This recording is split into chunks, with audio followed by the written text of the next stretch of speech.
Tower Defense Simulator has had a long history, first created in 2019, and we have had many big updates that has completely changed the game from its release. So today I went back to 2020 to see if it is better than 2025 TDS. Yes, I found out how to time travel. Nah, I'm just kidding, I went to another game that recreated 2020 TDS. The link to the game will be in the description.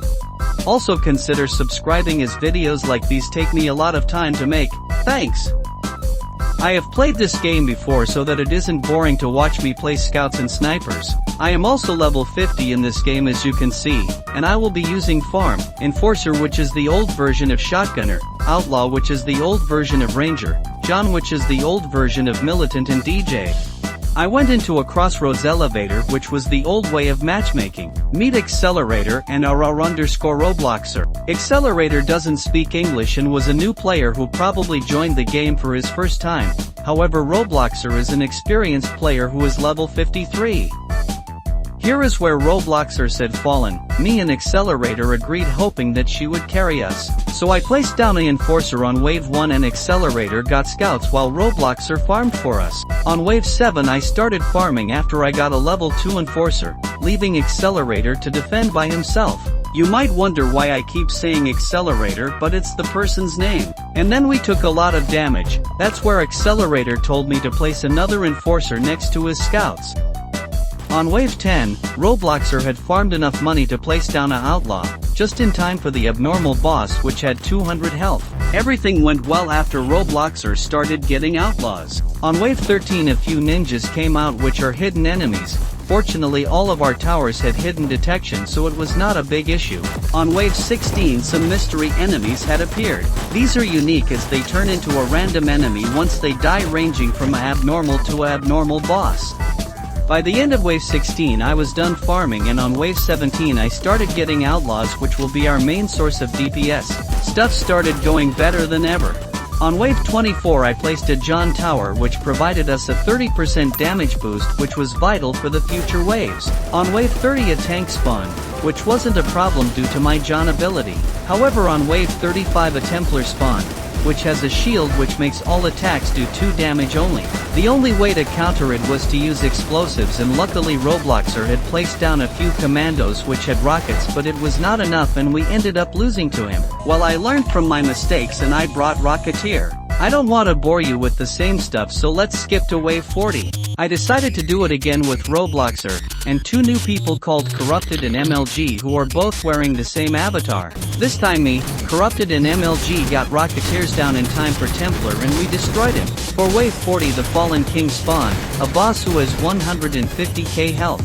I changed John's ability for the 30% damage buff while maxing the last of my towers, and you can see that the Fallen King did not even spawn. I'm not sure if it was a bug or we instantly killed it, but it's very unlikely that we have 150k DPS.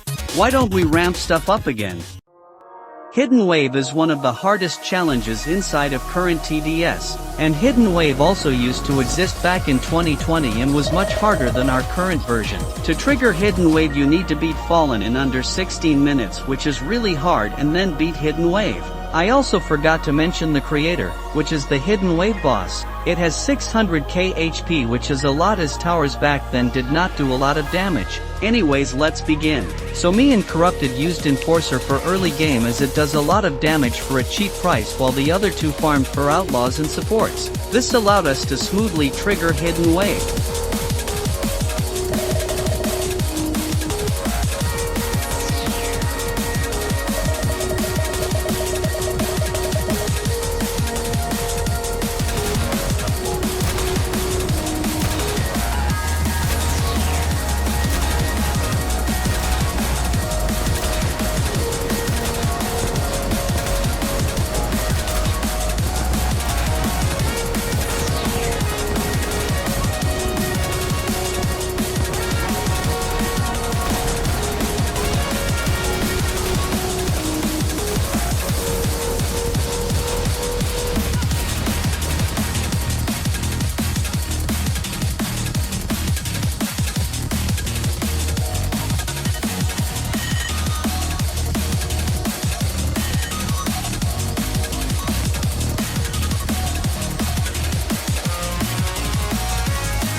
And due to our high amounts of DPS we easily managed to shred the creator's health. Now that we have done the hardest challenge of 2020 TDS, let's answer the question, is old TDS better than our current TDS? Well, it depends. I personally enjoyed it as it's much different than TDS while keeping that same feeling and you have much more fun with friends. The fact that they did not care much about balancing at the time made some of the towers extremely good, which was also pretty fun, as well with the difficulty of Hidden Wave, which requires a lot of skills and planning. So yeah, I recommend you guys to go try it out if you enjoyed this video. Anyways, that's all for today. See you soon.